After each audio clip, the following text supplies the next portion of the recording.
Uh-oh, let me check. It looks like we have our camera not on. There we go. All right, now we're good. So what we're doing today is we are working on our first lab. Now our lab normally would be an in-person lab. We would go in and actually do some testing of materials directly, hands-on. But since we're online, we can't quite do that. So what we're going to do is we're going to do a simulation that would simulate the same things that the lab would do. So we'll actually do that in Solidworks. So I'll probably start with that, let the simulation kind of run in the background, and then do some of the more example issues with shear and bending diagrams. We are finishing. Let's go look at where we're at here. We're down here. So we're on class 15.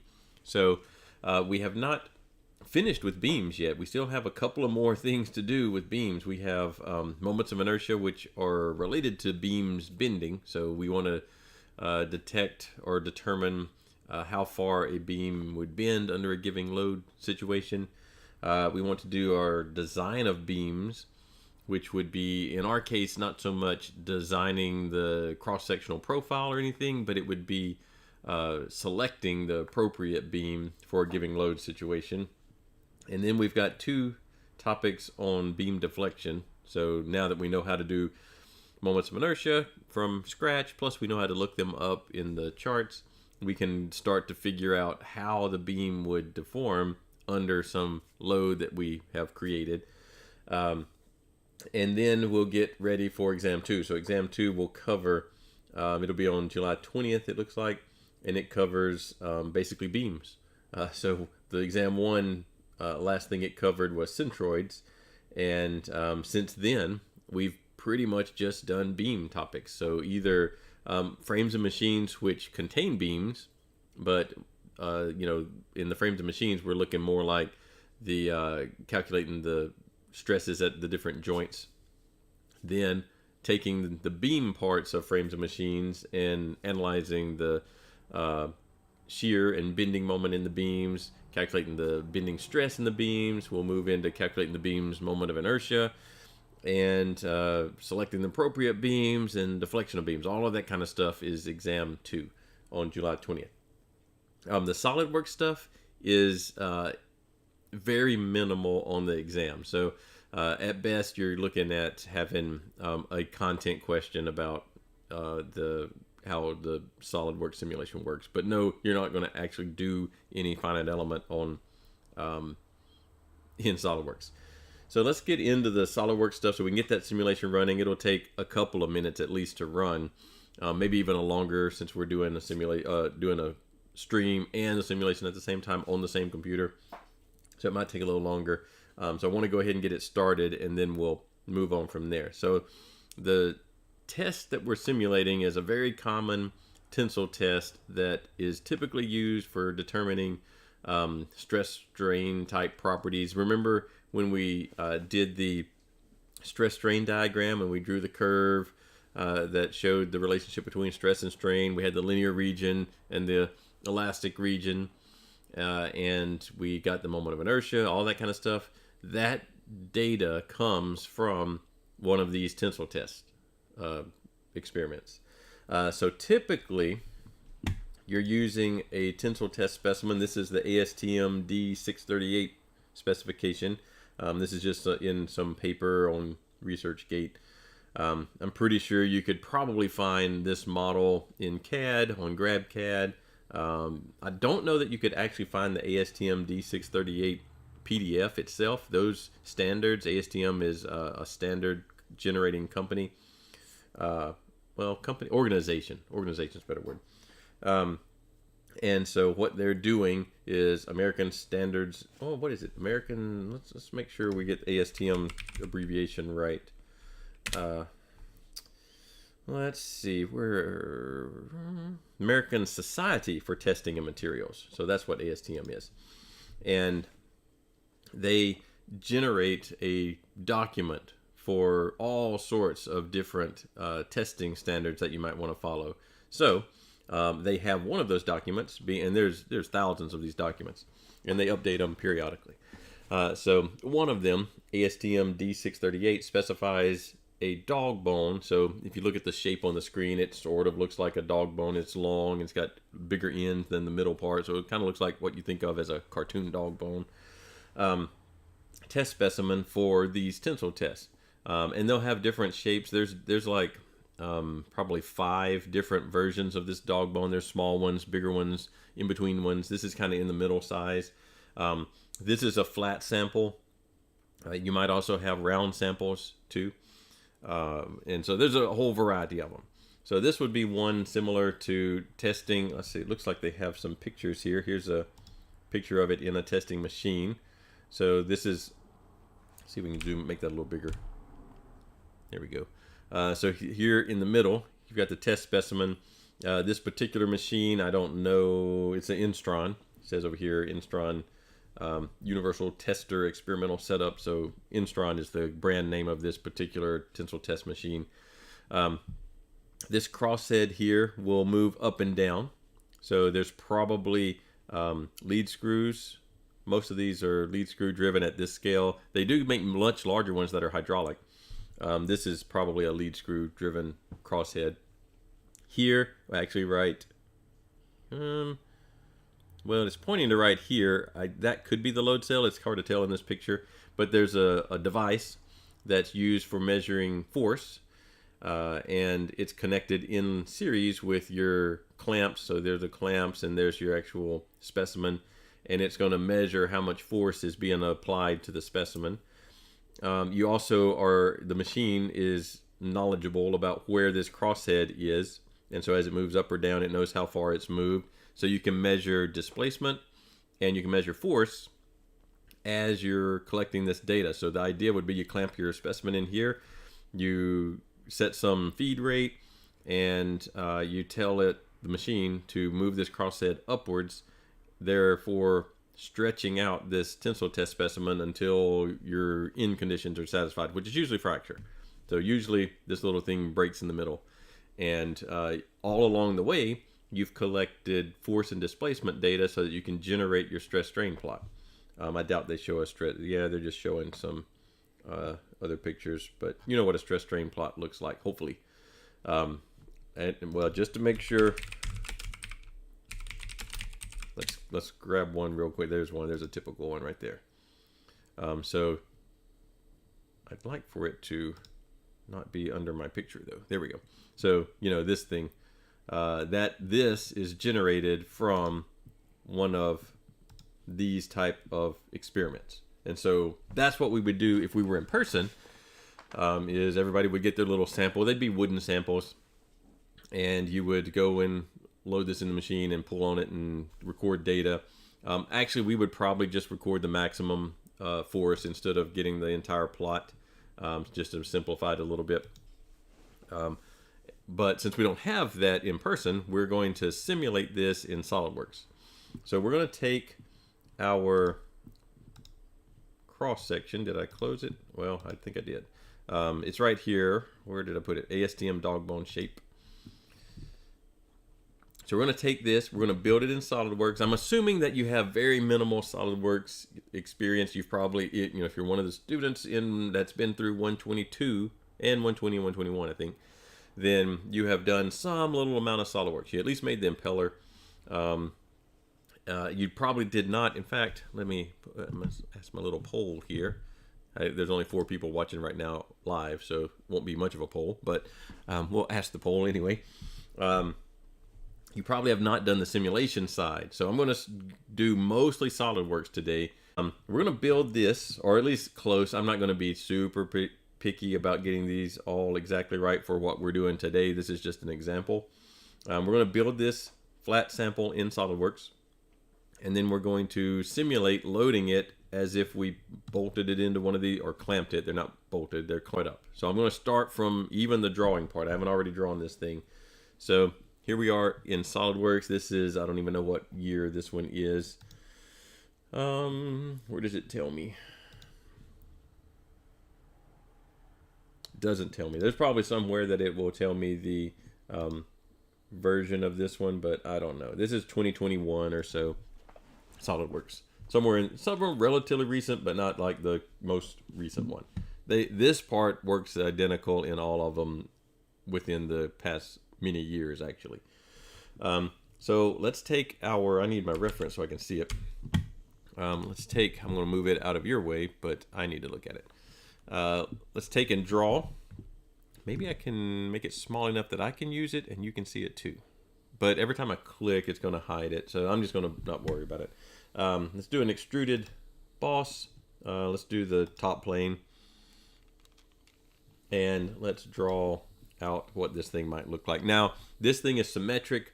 Actually, it's got a quarter symmetry if we really wanted to. I don't know if I even want to bother with dealing with the symmetry in this. We're just going to make it really quickly, but we probably could. So let's draw, actually let's make a step like this and we'll fill it in with a fillet.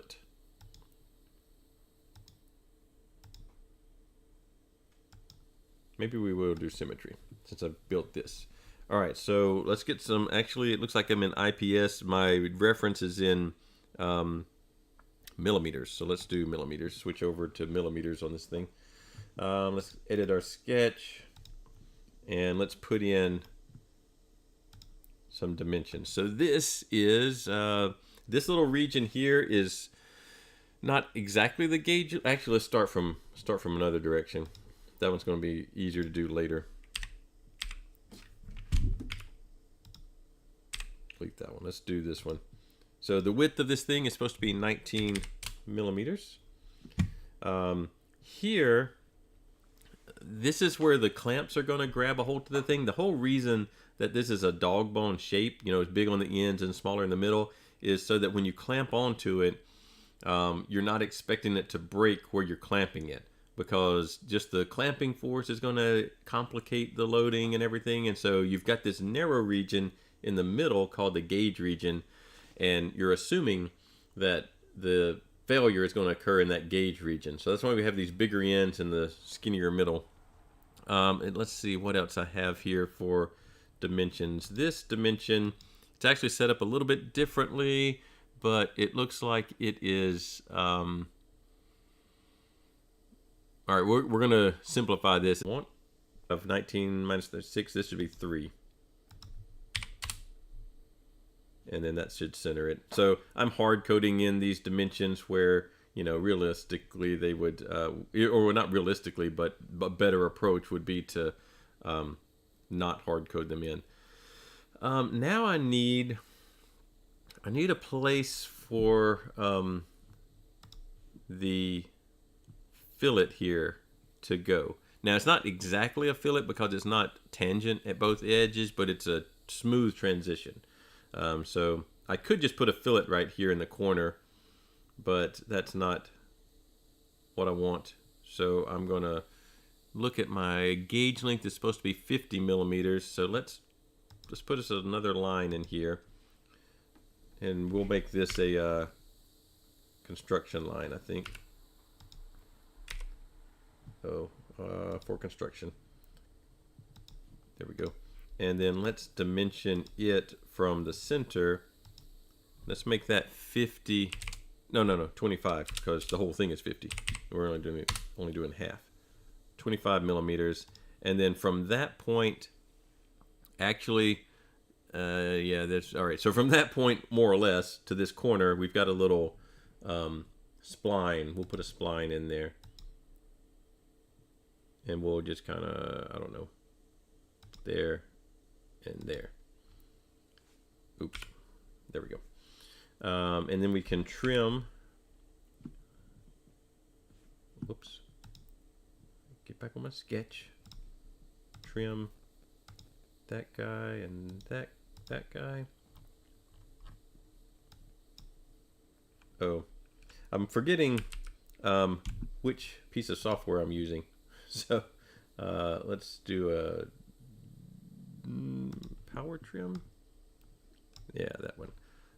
I'm using shortcut keys that go with Fusion 360, and that doesn't work on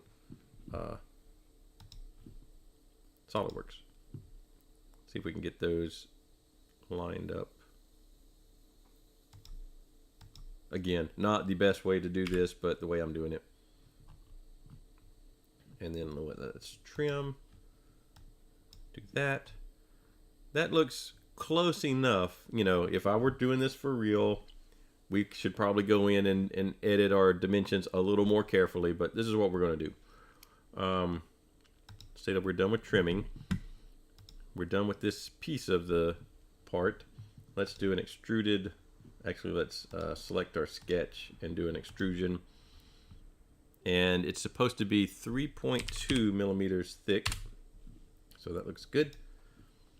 So there's a piece of there's half of it. Let's try to mirror it. I got to remember where mirror is at in here. There it is. So we're going to mirror, I wanted to mirror the whole thing. Let's actually just select the whole deal and do mirror. And then the mirror plane will be that guy. That looks right.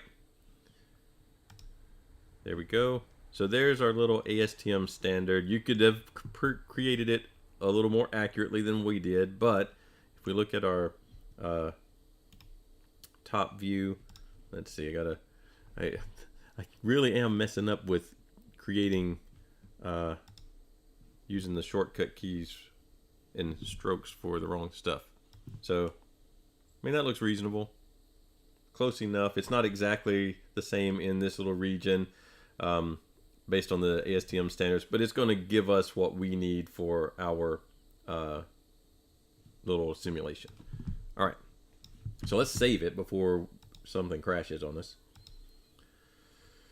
Let's save it on the desktop. Now, actually, let's put it in a folder because it will create some files extra when we start to do the simulation. So let's just contain all that in the, let's call this lab 1, contain it in one folder versus scattering them all over the desktop. This will be ASTM D, what is it, 628, 638? 638. Okay, we'll save that. SolidWorks is not terribly bad about crashing and losing your work, but it's still a really good practice to save relatively often so that you don't lose a bunch of work. All right, so we have this, and we let's see. Hey, we actually have one person in the poll that has done simulation in SolidWorks. All right, so that's 1 out of 4, 4 votes. So that's not horrible. But that's probably relatively representative of the whole group of you, is that most of you, the majority, have not done the simulation part. Hopefully you've at least done the little bit of kind of like what we did here, but with maybe you haven't made this exact part, but you've made something like it. And you know where the buttons are and the general idea of how SolidWorks works as a modeler. If you don't, you probably can go to GrabCAD and look for ASTM D638, and it probably has already been created as a SolidWorks file, probably actually accurately, and you can just download it.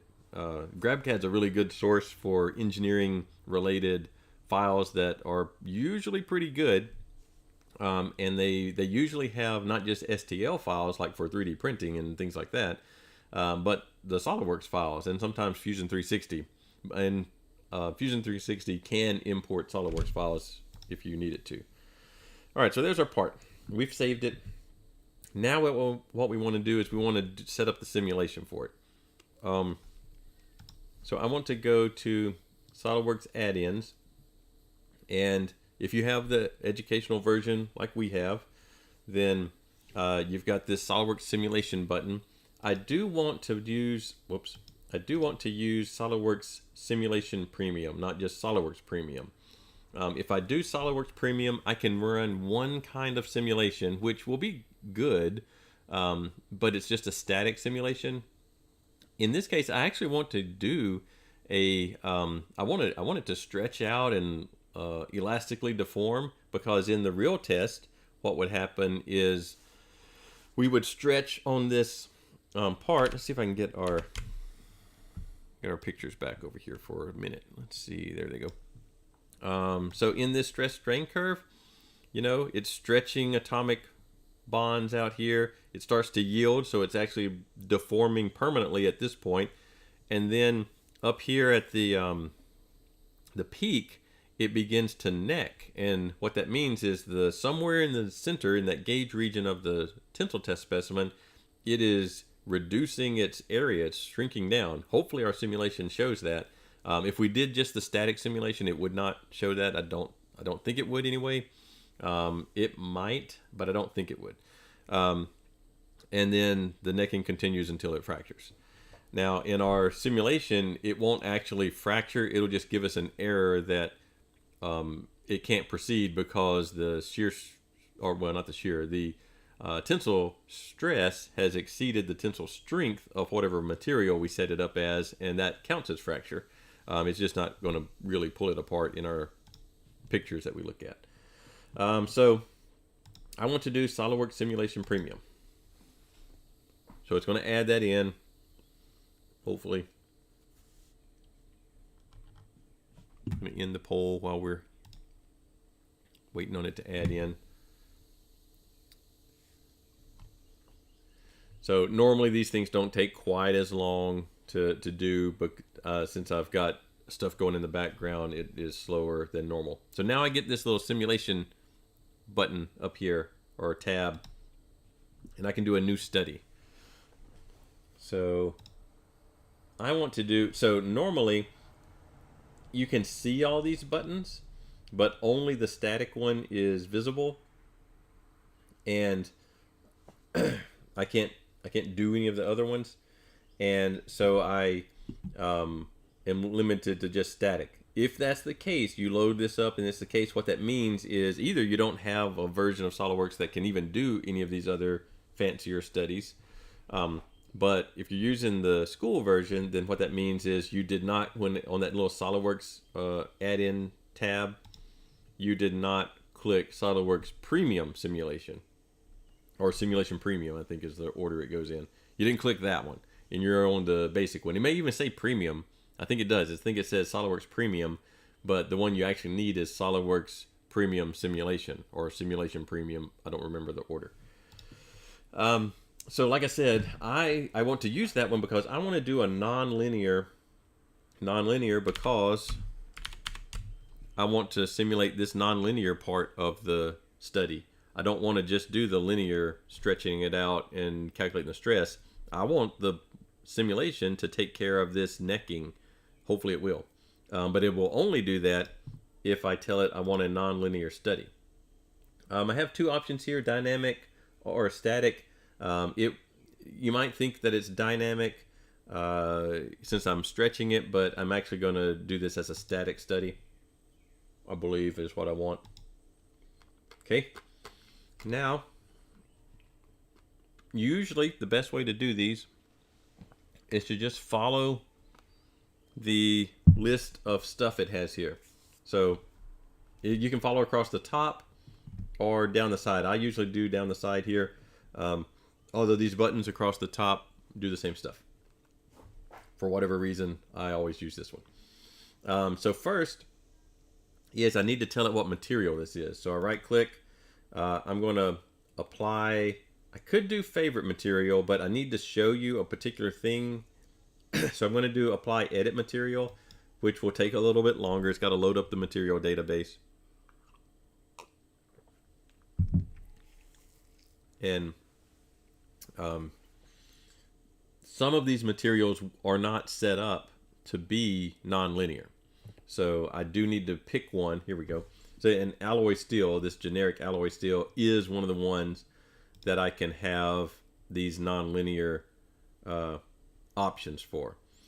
Let's see if I pick some other one, maybe this. Actually, that one has them too.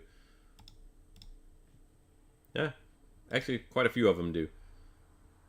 But I'm just going to do the generic alloy steel. That's similar to in our book when it calls one structural steel. That's kind of similar, same thing. And what I want is in this model type, I want to, I've got several options here. I want to choose, I'm going to go with plasticity. So I do want to model the plastic region of the tensile test. That the plastic region is over here, the curved part. That's the plastic region. The elastic region is the straight part. And so I want to have that plasticity in there. And I have several options here. Von Mises, Tresca, and Drucker-Prager. Or Prager, I don't know how you pronounce that part. I'm going to use Von Mises. What these are different models for combining your stresses. So I think we're caught back up. Yeah, we had a little blip in the internet there, so I think I caught it right when it happened, and we didn't miss anything. But just in case, let me rephrase that last part. These models, Von Mises, Tresca, so on, are different ways of combining the stresses. And in this course, we're not actually combining the stresses in any way. We're just keeping them separate. But Von Mises is probably the broadest use for this. So I'm going to do plasticity Von Mises as my model. I modeled it in the metric system, but I'm going to leave it as English IPS for the output that it's going to give me. Here's just a list. I think you are able to edit these in some. Doesn't look like I can edit them in this one. You can create your own though. You can create custom materials. There are quite a few materials already available. Each one of these folders has many inside it. So there are plenty of materials to choose from. Probably any material that you would use in day-to-day engineering type stuff is in here already. And if you have some really particular special material, then you can build your own. Anyway, I've got my plasticity. And this is just an alloy steel. You can kind of see the strength of it. Well, that's the modulus of elasticity. Poisson's ratio, which actually will be important in this one since I want it to stretch. We'll see that hopefully. Then a couple other things. Sorry. So apply. You notice maybe that it changed color a little bit. That's the only real indicator that it has a material applied, except that over here now it says alloy steel. So I know that I have a material. Without a material, it won't solve anything because it doesn't have any material properties. I want to skip connections and go to fixtures. I'm going to fix some geometry. So in our test, the way these things are set up is, trying to zoom in. Oh, it maximizes what I can zoom in. It's clamped into these ends. So I didn't really build my model in a way that really I can't clamp this whole top face, for instance. I needed a split line there. What I'm going to do is I'm just going to clamp that edge, or those faces, those three faces. I'm going to say that those are clamped. I really probably should add a split line so I can clamp this whole end over here, but we're going to do it this way. It'll be okay for what we're doing. So those can't move now. All those little green arrows, if you look at them, they are saying that it can't move in X, Y, or Z. Those surfaces can't. Now I have to decide how I'm going to deal with the other end. So I can't just clamp both ends down. I actually have to move this other end. So the machine, both ends are clamped and this crosshead moves up. So I need to simulate that crosshead moving up. So it seems weird, but I'm going to add another fixed geometry and I'm going to put it on this end. And I'm not actually going to fix it though. I'm going to go over here in advanced and I am going to translate that end. So I'm going to use flat face. I've already selected the face, so it's already got that selected. Let's just keep it in millimeters. These three buttons here are which way do I want to translate it with relative to whatever surface I have selected up here. So I want to translate it normal to this surface because that would stretch it out. Now again, I really should have the whole end highlighted and translate that whole piece. This will give us a good enough version though. So I think this one Yes, look. Now it's actually pointing in. I don't know if you can see the arrows are pointing in. So I actually want them to go the other way. Now translate it how far. So I'm going to just pick a number and let it try to stretch it that far. Now, and typically these things do not stretch terribly far. This one was, what, 135 millimeters long? No, 165 millimeters long. Actually, I don't know how long mine is because I didn't set that dimension. I just kind of set these others. So let's say that it's going to stretch maybe 10%. So let's try to translate this thing 16 millimeters. And we'll just say it probably will not stretch that far. And somewhere before it gets to 16, it will cut off the simulation and say that, hey, it broke. All right. We can check that. That's good. So now we've got this end wanting to move. This end can't move. And we've got a material applied, a nonlinear study. Actually, we need to set up our nonlinear study. So let's right click on that and do properties. How long do I want the study to last? You know, typically these things are 10 seconds or less, you know, when you're actually putting one of these in the machine, depending on the material and the size of it and everything. But let's say 10 seconds is the most it will do. I probably don't want to load these too fast. So I'm trying to stretch it 16 millimeters in 1 second. That's probably too much. In fact, the ASTM standard, don't know. Yeah, this is just a picture, part of a publication. So this is just a picture of it. There is a feed rate, so how fast you can actually stretch these things, and it's pretty low. Because if you're stretching it too fast, then you're going to introduce some different effects than just slowly applying the force or applying the displacement, which creates the force. So 1 second is probably not enough. Oop, I do need to enter a number though. Let's just do 5 seconds. That's probably okay. We'll let it do automatic stepping. We are going to have large displacements, so we'll let it choose what solver it's going to use. We will look, here's that folder that we set up. I believe that's the folder we set up. I don't remember we called this ASTM. So it's actually going to create this folder and save the results in there. That's okay. As long as they're not scattered around all over the desktop, that's okay. All right, so the only thing I changed on that screen, and I got to there, right click on nonlinear at the top here, and then properties. The only thing I changed was how long is the simulation, which sort of controls the step size. All right, yes. So we have a load. We don't have a mesh. So right click, mesh and run. We could just do that and let it go. But I'm going to do create mesh so that you can see what the mesh looks like. So the whole idea with this is called finite element analysis. And the whole idea is that instead of looking at this tensile test dog bone sample as one piece, we break it into a lot of little finite elements. So a lot of little shapes. And we look at each one of those shapes. That one shape affects the neighbors around it, and we have these constraints and loads, and we get a better picture of what's going on at a smaller level versus just like some average stress like we've been calculating. So I am going to choose, I'm using the simple version over here. So mesh density is coarse to fine. It's just a slider. Now you can get much more complicated and more control. We're not going to worry with that. We're just going to put it kind of in the middle.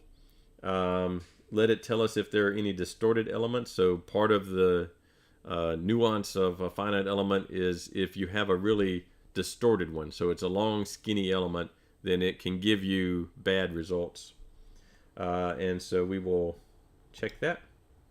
So it's going to create a mesh, and now you have this part, but instead of one single part, it's a whole bunch of little tetrahedrons. So all these little triangles. In fact, I think we can right click and look on our details, and it is actually 5,000 elements. So there are 5,353 of these little tetrahedron. These are like little, sort of like pyramids. You can kind of get an idea. These are a little bit distorted over here. But one of these little pyramid-ish volumes, and there's 5,000 of them.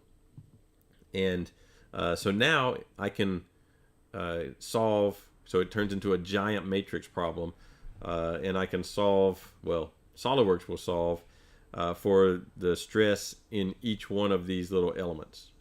Technically, I guess, on the nodes, the endpoints of these elements. Let's run the study. So if we have, all right, so it just went straight into it. It's given us some intermediate results here. Oh, I wanted that to show up. There we go. So we can kind of see the stress developing.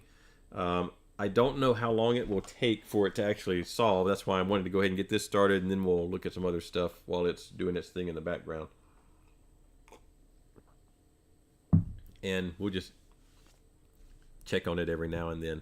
But what it's doing is it's going in there. It's going to be really laggy now that, it's not going to tumble very easily. I've got redraw issues. Because it's spending most of its effort doing the simulation. There are usually, let's see, there's a little more information about it. It is worried that my plastic strain is too large, so it tried probably a different step size. And it is crunching away on it. So it's done 18 time steps. Remember, I told it to go from 0 seconds to 5 seconds, and it's going to chop it up into currently the step size is 0.2 seconds, although it just dropped down to 0.1 seconds. So that's how many seconds it has passed in the time step of the solution, not in real life. In real life, we've been going at it 1 minute and 30 seconds. But the time steps here are talking about, since it wants to stretch from original length to some new length, how many little steps am I going to take between there versus just going straight to the end. You can actually see let's see if I can get it to zoom in. You can actually see there's the neck starting to form. So that line, that orange line, is the original shape, and you can definitely see that it's dipped in there. That's the neck that's beginning to form. So it actually may not be much longer before this thing decides to break. So we might just sit here and watch it for a little bit. And check the chat. I don't see anything over there yet. So, it's taking these tiny little time steps, and every now and then it'll update, and you can kind of see a slightly new shape form with the neck. Let's see if I can get a better view. Whoops, not zoom in. So let's see if we can get a view from the front. What I call the front anyway. There we go. So there you can definitely see the neck, and you've got some deformation over here also. Now this is a little bit misleading because the way I've loaded it, but this does happen, and I don't actually want that to be part of the if I were doing this in a real machine, I don't actually want this to be part of the measurements that I'm taking. So what you do in the real machine, which even this picture did not show, is you have a little set of sensors that clamp onto the gauge region. So that little part in the middle of your sample, and they only measure the displacement or the stretching of the gauge region. This machine doesn't even seem to have that attachment on it. I'm trying to think of the name of it. Shoot, I'll eventually think of it. But for right now, I can't think of what it's called. So there we've got a significant amount of necking. It should also be necking. Yeah, look, you can kind of see it's getting thinner in this direction too. Remember I said Poisson's ratio is going to be important. Poisson's ratio is a material property, and it controls, or not controls, but it describes the ratio, Poisson's ratio, It describes the ratio of how much thinner something gets as it gets longer. And I think this one, I don't remember the Poisson ratio for this material, but that ratio describes how much thinner is it getting whenever it gets longer. You have conservation of mass, so I'm making it longer, making the whole thing longer, so it can't stay the same thickness. It has to get thinner somewhere in order for me to make it longer, or else I've created mass somehow. And Poisson's ratio describes that. Let's get an isometric view. There you can really, it shouldn't be much longer before it decides to go ahead and snap in half. Once it does, we'll get a simulation where we can animate it. So far it has taken 82 steps, so each one of those steps there's a picture for it, and we can string them all together like you would in a movie or whatever and have a simulation video of this thing. Now you wouldn't actually get any information from this, so this test is going to, in real life, in the machine that you would use in person, you can get things like modulus of elasticity and tensile strength and things like that. In this case, we already know those because they're part of the material that we assign to it. So in this case, it won't give us any information. This is just a simulation of what it would look like and what it would do. So you don't normally run a test simulation like this on a material, because in order to run this test, to simulate it, you have to give it the information that you would normally be getting from the test. So normally these simulations are for some part you've designed, and it's not a normal shape, or not a tensile test shape. It's some random shape, and you've got to design it. In that case, the finite element method is actually really useful, because some of those calculations you can do by hand. You have to simplify it way down to beams and pins and rollers and things like that, stuff that you can actually solve equations for, and it may not look a whole lot like the thing that you originally designed.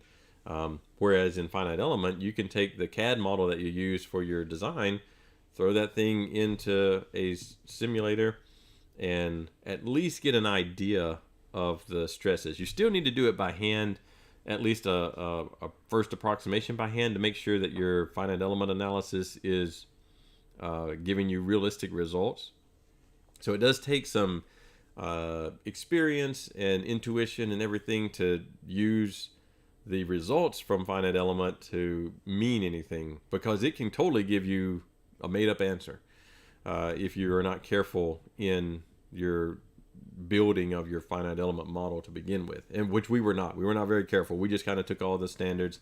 It should be fine for what our purposes are today, because we're just trying to show what the simulation would look like. But if I were trying to do an actual engineering simulation, there's a lot more that goes into that meshing process, validating that the mesh works, validating your study. So there's a lot more to it than just putting the model in and hitting mesh and run. I suspect we are getting really close to, if we look over here at our yield strength is, oh, there we go, right there. So solution failure in step 1, it could be due to, and it's buckling. It's not buckling because we're pulling on it, or the limit point. So that's what happened to us. So it took, how long did it take? That's fine. Oh, well, I think that's okay. Let's show the plot here. I don't know how long the simulation took. Let's see. It was a couple of minutes, though. Not too worried about how long it took to solve it, but a couple of minutes. It took 118 steps. And so that time, 1.5 seconds, that's, remember I told it to go from 0 to 5 seconds, I believe. So at 1.5 seconds, it actually broke the model. It started yielding it too much. And you can see, it's definitely thinned out in the middle there, which is what you expect. You don't necessarily know that it will be in the exact middle. as long as this neck ends up in that gauge region somewhere. If it broke somewhere outside during the clamps or right here in the fillet or the transition, then you can't count that data. Something was wrong with that sample. Something was wrong with the way you fixtured it or loaded it. There was a problem. It's not going to give you accurate data. Now the simulation is probably going to always put this neck in the direct center, I assume. I don't think it has a way to put it somewhere else. Let's see if we can make a little displacement plot. Let's see, there should be animate. Or actually, let's do the, okay. Let's actually animate the stress plot though, versus the displacement one. So now it's creating the frames. Those frames are based on all the little step sizes it took, 100 and whatever it was, 18, 14, something like that.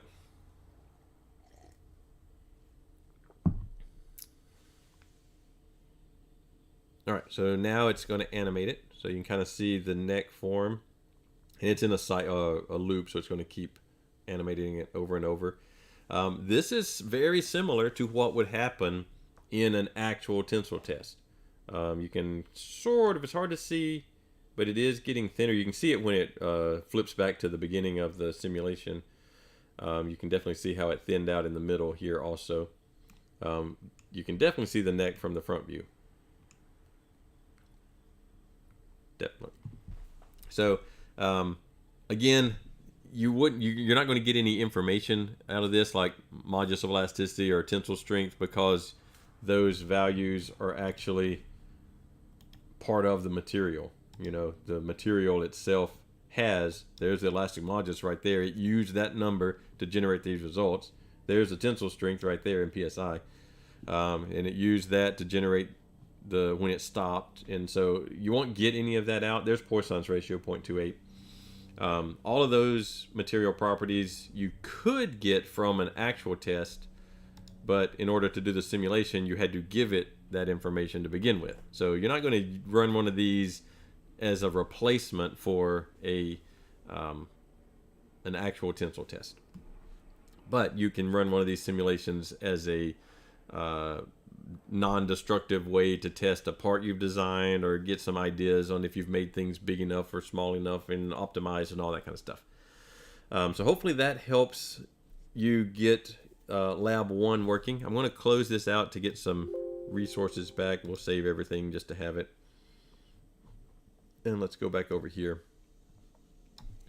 Let's actually go here.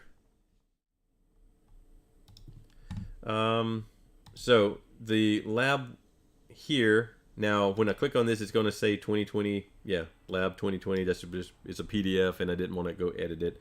It has a link not to this year's, but to a previous year when I did the same simulation, so you could watch that one if you want to go back through it, or you can watch the one that we just did.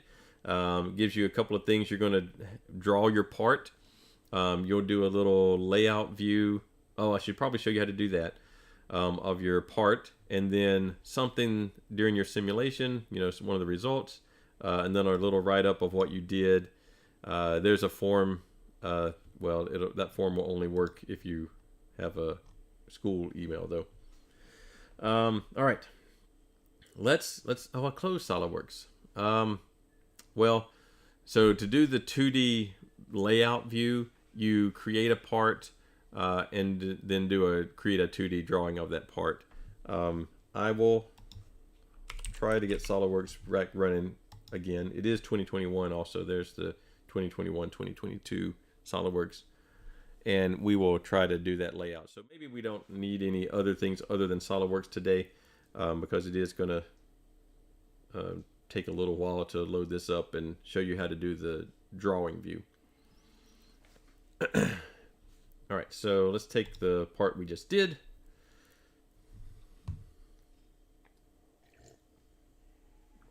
So there's the part. And so what I'm asking for is a 3-view layout of this part. So that's the kind of thing that you would take to a machine shop who's going to make this part. More increasingly, it's to where you just give them the file. right? You just give them the file and they create it. But depending on the machine shop you're working with, they might want the drawing, the 3-view layout. You know, if it's more by hand versus an automated approach. There are a lot of online send, cut, send, Xometry. There's a lot of online services where you just send them the CAD file and then they make the part for you. But most of the in-person machine shops where you have to get something made, they want the part drawing. So to create the part drawing, you do File, Make Drawing from Part. So it's pretty straightforward. And then, so the more complicated part is, you know, which one of these little formats do you use? These are all different. You know, you've got ANSI, which is another standard organization, ISO, GB, all these different things. Let's just use the default one. That's fine. It's going to put all of this little header, or well, block of information. We'll leave that on there for now. I'm not too worried about all that stuff. All right, so actually it hasn't shown the block of information. Maybe I clicked off of that. I did click that button. All right, so now we need to add a part to here. Let's see, where is my...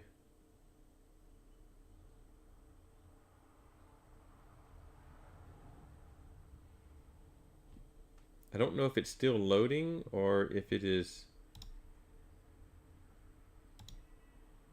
Okay, there we go. It's just started on a different tab. So model view, there's our open document. It's the only one I have open, so it's going to choose that. And we will add it. Here we can select which views we want. In this one, I don't know that we actually need all 3 views, but we're going to click the top, the front, and the right. Oh, standard views. I guess I'll get the front and then I'll project off of that. That's fine. Let's do the previews to see what it's not going to show us anything. All right.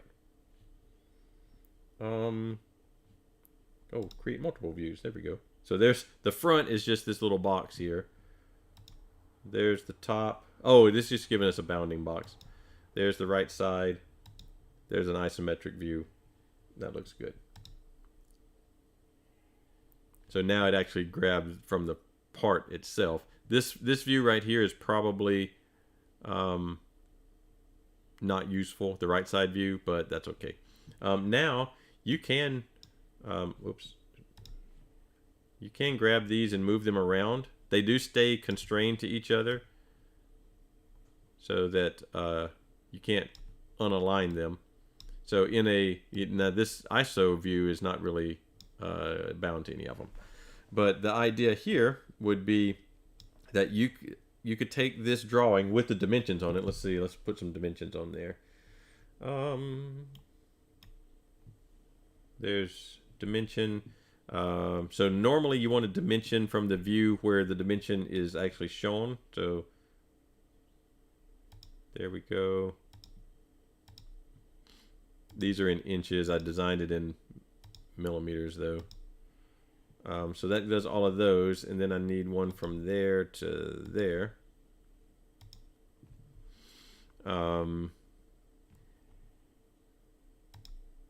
don't know what it can't figure out, since that's a spline. You would have to dimension that in a different way than what we have here. You even notice on the drawing they don't dimension that spline because you can't dimension easily a spline. You can dimension an arc, like a circular arc, give it a radius, but since this is a spline, it does not have a constant radius anywhere. So you have to dimension those differently. The only views that we could show the thickness are either this, what they have as the front view, or the right side view. So we'll put it here. And that's useful. Now we'll click off of that. this is the kind of thing, more or less, that I'm looking for in the little document I asked you to provide, like a little technical memo type thing, like 2-page, or I don't remember how many pages, but not many pages. This is the kind of thing. This is still not a great shop drawing, because there's some ambiguity on what these splines are supposed to do. You've got exact dimensions here, which can be if you took this to a machine shop, they would probably first say that the holding a 1.97 here is probably asking a lot, or it's going to be really expensive. So do they have some tolerance on this? We did not build in any tolerancing at all. There's a whole other course that you would have to take to know the actual way to tolerance these things. We're just kind of getting it out there to where you have a general idea of what's going on, and that's fine for our technical memo. So that's all there is to making a 3-view layout. 3 views because you've got the front, the top, and the right side all linked together. This one I did add a 4th isometric view, so you get a better idea of what the thing looks like in 3 dimensions, and it's pretty simple to generate in SolidWorks once you've got the part made. Then you would just either screenshot this or export it as a picture, save it, and put it in the memo, and then take a screenshot of your actual solution too, the finite element part. All right, so that's what we're going to do for lab 1, and this relates to, so it kind of seems like a diversion from where we were doing flexural stress and beams. This relates to the big project at the end of the quarter. So if we were in person, then this material that we would do the simulation on would be the same material that we were building our project from, and you would be gathering the actual material properties from the experimental results. So here we're just simulating that. We're actually going to simulate the build as well. And so this is just kind of leading up to, first it gets you able to draw some little shape in SolidWorks and do a relatively straightforward simulation in SolidWorks. All right, I think that's probably enough for today. Oh wait, there's a question. What day will the lab be due? Oh, it says May 7th, so that's definitely not right. The lab will be due, let's make it 2 weeks from today. So if you have issues with that, SolidWorks particular issues, then I can definitely extend it. I just don't want it getting too late, but I'll plan for it to be 2 weeks from today. Today's the 5th, so the 19th will be the planned due date, but it could be that SolidWorks gives you issues, licensing issues or whatever, so there could be some issues with that you have to work out. You do not have to use SolidWorks if you just can't get it to work. This stuff can be done in Fusion 360. I don't know if it can do the nonlinear part with the license that you'll have for Fusion 360 though, so I'm not sure about that. But try to get it to work in SolidWorks. Try to get SolidWorks working on your computer. You should have access to it. But let's do the 19th for this date instead of in the past. So I'll change that in Moodle, or in Moodle once I end the stream here. I don't see anything else, so we will call this good. Next time we're going to go back to our shear and bending diagrams and our beams, mainly focused on moment of inertia, but that'll give us an opportunity to do some more beam calculations as well, because the whole point of doing the moment of inertia is so that we can calculate the stress in the beams. So we'll do that next time, which is actually tomorrow.